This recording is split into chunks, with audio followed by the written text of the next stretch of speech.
akamwambia uwe kichaa, vaa manguo mabaya mabaya, uwe kichaa, utakuwa unaokota uchafu nini, alafu utakuja kwenye mkutano. Ukija kwenye mkutano nitakuombea, utapona.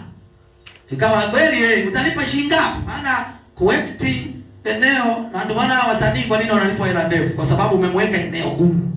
Sasa leo ni kuweka eneo gumu kakanoa. Ukikutana na uchafu unakula. Ukikutana na ndizi iliyooza unakula. Unakutana na ameshusha kakamesha kimesahaulika hapo, unakula.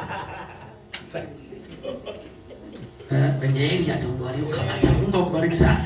Sasa ndio hivyo, sasa ndio inatakiwa hivyo. Kwa hiyo akaona hii sekta iliyonipa mtumishi ni ngumu, labda tupige bei shilingi ngapi? Nasema nitakupa 500,000. Nasema hapana, ni ndogo, nipe milioni. Sekta ya kuwa kichaa sio sekta rahisi, ni sekta ngumu sana. Akasema basi haina shida. Wakafikia kwenye makubaliano na 500,000. Akasema haina shida. Si ni wapi? Ni sehemu fulani. Haya, twende. Walipotangulia mtumishi wa Mungu amehubiri mara ya kwanza, mara ya pili, kumbe kichaa yeye alitangulia kabla ya mkutano wa injili. Sasa ndio injili gani hiyo sasa tuiite? Mungu ambariki sana.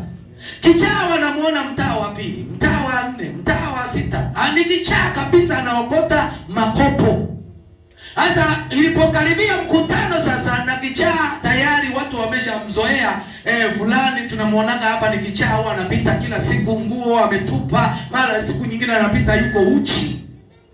500,000 hiyo inafanya kazi. Bwana Yesu asifiwe sana. Na 500,000 hajapewa hata advance.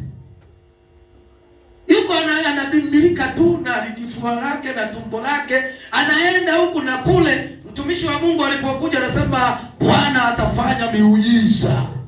Na miujiza ya kila aina. Watu wanasema habina. Nilikosema huko 21. Mathayo 7. Mathayo sura ya 7 mstari wa 21. Si kila mtu aniambiaye Bwana Bwana. Na ndio maana nakuta watu unasema haleluya, amen. Yaani wanaitikia ni watu wengi. Kwa hiyo na yeye anasema haleluya. Amefanya mkutano siku ya kwanza, siku ya pili, kichaa akasogea. Aliposogea akasema namuona pale kama mtu ambaye asieleweka, Mungu amenionyesha anaenda kumponya kwenye kifungo alichonacho cha kuwa kichaa. Kichaa kwanza kama akabumburuka kama kuna kitu kinataka kufanyika. Alikwambia hebu mleteni hapa, mshikeni mikono. Na yeye akajifanya kama hataki, nataka moyoni, anajua ni bibi nenda kupiki. Mungu akubariki sana. Kampango ketu sasa na mchungaji kamekaa sawa sawa. Kuna 500,000. Tuko pamoja? Amefika huko mbele, mchungaji katuma fire. Kama unazozishuanga fire, touch. Zikatumwa hizo touch. Na hizo fire extinguisher zilipotumwa ndio na yeye akavibrate. Akajitupa huku na kulialia kwa sauti anayoijua, baadaye anaamka amekuwa mzima. Mungu akubariki sana. Watu wanashangilia muujiza, muujiza. Kuna wengine sio miujiza, ni makorokoro miujiza. Mungu akubariki sana.